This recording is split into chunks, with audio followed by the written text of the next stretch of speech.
नमस्कार। आप देख रहे हैं द स्पिरिचुअल वर्ल्ड। दर्शकों, क्या आपने कभी सोचा है साल भर में आने वाली सभी एकादशियों में कुछ एकादशियों को इतना विशेष क्यों माना जाता है कि उनके बारे में कहा जाता है कि वे वर्षों के पापों को भी नष्ट करने की शक्ति रखती हैं। 11 जून को आने वाली परमा एकादशी ऐसी ही एक दुर्लभ और अत्यंत पुण्यदायी एकादशी मानी जाती है। यह एकादशी हर महीने या हर साल नहीं आती। परमा एकादशी केवल पुरुषोत्तम मास में आती है और पुरुषोत्तम मास हर तीसरे वर्ष में एक बार आता है। यही कारण है कि परमा एकादशी एक दुर्लभ एकादशी मानी जाती है। यानी जिन एकादशियों का व्रत हम हर वर्ष कर सकते हैं, उनके विपरीत परमा एकादशी का अवसर बार बार नहीं मिलता। सनातन धर्म में अधिक मास यानी पुरुषोत्तम मास को भगवान विष्णु का प्रिय मास कहा गया है। इस महीने में किए गए जप, तप, दान और व्रत का विशेष महत्व बताया गया है। यही कारण है कि जब भी परमा एकादशी आती है, भक्त इसे सामान्य एकादशियों की तुलना में अधिक महत्व देते हैं। लेकिन इस एकादशी से जुड़ी एक ऐसी कथा है जिसे सुनकर आप समझ जाएंगे कि भगवान विष्णु केवल धनवानों की ही नहीं बल्कि सच्चे मन से भक्ति करने वाले हर व्यक्ति की प्रार्थना स्वीकार करते हैं। इस वीडियो को अंत तक जरूर देखिएगा, क्योंकि अंत में मैं आपको बताऊंगी कि परमा एकादशी का व्रत कैसे किया जाता है और इसे करने से कौन कौन से विशेष फल प्राप्त होते हैं। तो आइए शुरू करते हैं।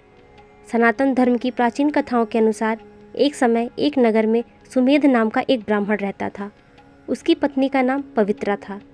दोनों भगवान विष्णु के परम भक्त थे, लेकिन उनकी आर्थिक स्थिति बहुत खराब थी। कई बार ऐसा होता कि उनके घर में भोजन तक उपलब्ध नहीं रहता था। सुमेध अपने परिवार की यह स्थिति देखकर बहुत दुखी रहता था।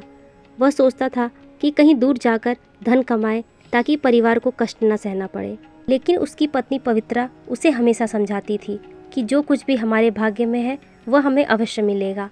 हमें भगवान पर विश्वास रखना चाहिए। समय बीतता गया, लेकिन उनकी गरीबी समाप्त नहीं हुई। एक दिन उनके घर एक महान ऋषि पधारे।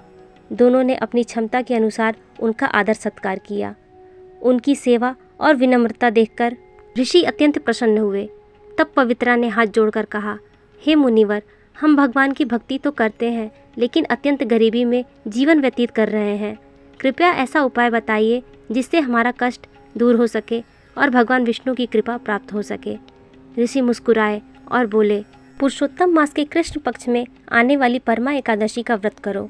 यह व्रत अत्यंत प्रभावशाली है। जो व्यक्ति श्रद्धा और नियम पूर्वक इसका पालन करता है, उसकी अनेक कठिनाइयाँ दूर हो सकती हैं और उसे भगवान विष्णु की कृपा भी प्राप्त होती है। ऋषि के जाने के बाद सुमेध और पवित्रा ने पूरी श्रद्धा के साथ परमा एकादशी का व्रत करने का संकल्प लिया। एकादशी का दिन आया। दोनों ने प्रातः स्नान किया, भगवान विष्णु की पूजा की, मंत्र जाप किया और पूरे दिन भगवान विष्णु का स्मरण करते रहे। उन्होंने न केवल व्रत रखा बल्कि मन, वचन और कर्म से भी स्वयं को शुद्ध रखने का प्रयास किया। रात में भगवान के भजन और नाम स्मरण में समय बिताया। कहा जाता है कि उनकी सच्ची भक्ति और श्रद्धा से भगवान विष्णु अत्यंत प्रसन्न हुए। कुछ समय बाद उनके जीवन में सुख और समृद्धि आने लगी और गरीबी धीरे धीरे दूर हो गई और उनका जीवन पहले से कहीं अधिक सुखमय हो गया। इस कथा का संदेश केवल धन प्राप्त करना नहीं है। असल संदेश यह है कि जब मनुष्य कठिन परिस्थितियों में भी विश्वास, धैर्य और भक्ति नहीं छोड़ता, तब ईश्वर उसके लिए नए मार्ग खोल देते हैं। इसी कारण परमा एकादशी को विशेष महत्व दिया जाता है। अब जानते हैं इस व्रत को करने से क्या क्या लाभ मिलते हैं।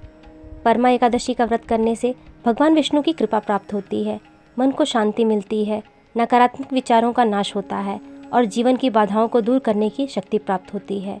व्रत के दिन प्रातः स्नान करके भगवान विष्णु और माता लक्ष्मी की पूजा करें। पूरे दिन ओम नमो भगवते वासुदेवाय नमः मंत्र का जाप करें। सात्विकता बनाए रखें, क्रोध, झूठ और नकारात्मक विचारों से दूर रहें और द्वादशी के दिन विधि पूर्वक पारण करें। दर्शकों, परमा एकादशी हमें यह सिखाती है कि जीवन में चाहे कितनी भी कठिनाइयाँ क्यों ना हो, श्रद्धा और विश्वास कभी नहीं छोड़ना चाहिए। भगवान को केवल हमारा धन नहीं बल्कि हमारा भाव प्रिय होता है। यदि आप भी भगवान विष्णु की कृपा पाना चाहते हैं तो इस परमा एकादशी पर सच्चे मन से उनका स्मरण अवश्य करें और कमेंट में ओम नमो भगवते वासुदेवाय लिखें और हमारे चैनल द स्पिरिचुअल वर्ल्ड को सब्सक्राइब करना ना भूलें। जय श्री हरि।